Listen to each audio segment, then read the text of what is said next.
in her first address to the nation from Fort Hood, Texas, ladies and gentlemen, the First Lady of the United States. Good evening, everyone. It is with great empathy and compassion that I come here tonight. I am sorry for your losses and trauma.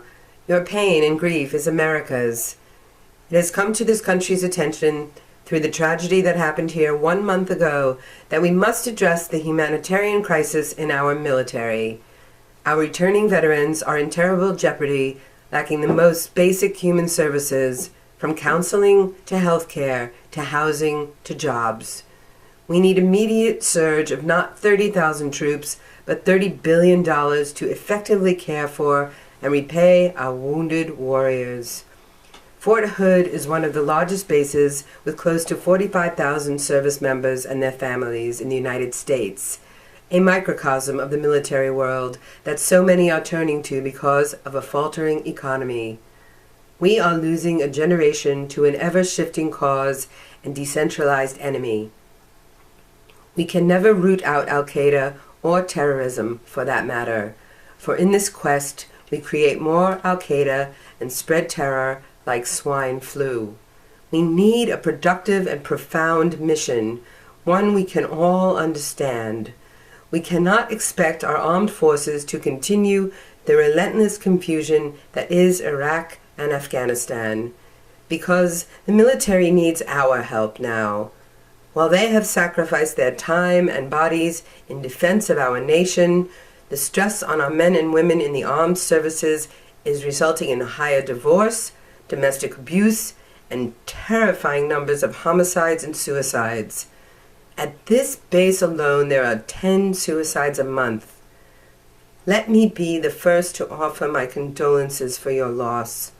After your son, your daughter, your loved one gave their service and came home crippled by the trauma of war, it is imperative that we recognize their service and honor their memories.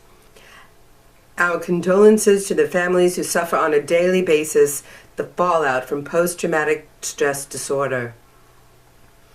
If we are going to ask the U.S. military to further serve and protect their country, then we must prepare and train for a new war, a war that needs a vital, exuberant, intelligent force.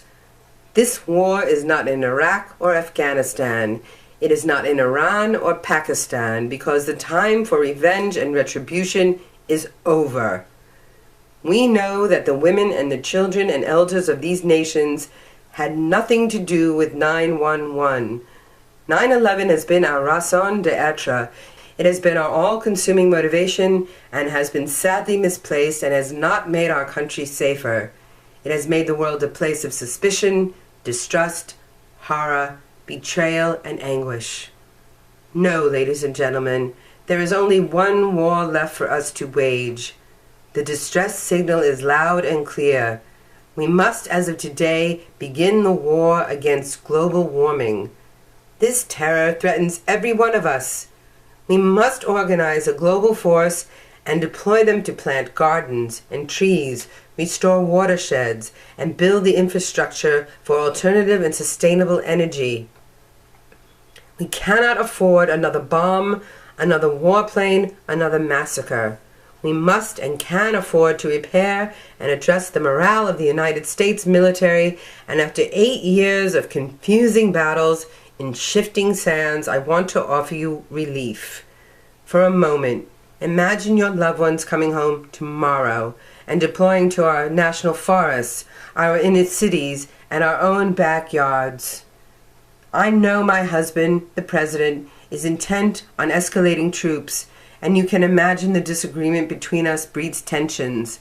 But I want to suggest, with all due respect to him, that soldiers refuse to deploy, refuse to engage, refuse to do battle. It is the military that must stand down. Lay down your weapons and pick up your children and hold them tight and tell them your pledge to protect their future, to restore their hope and rebuild their broken dreams.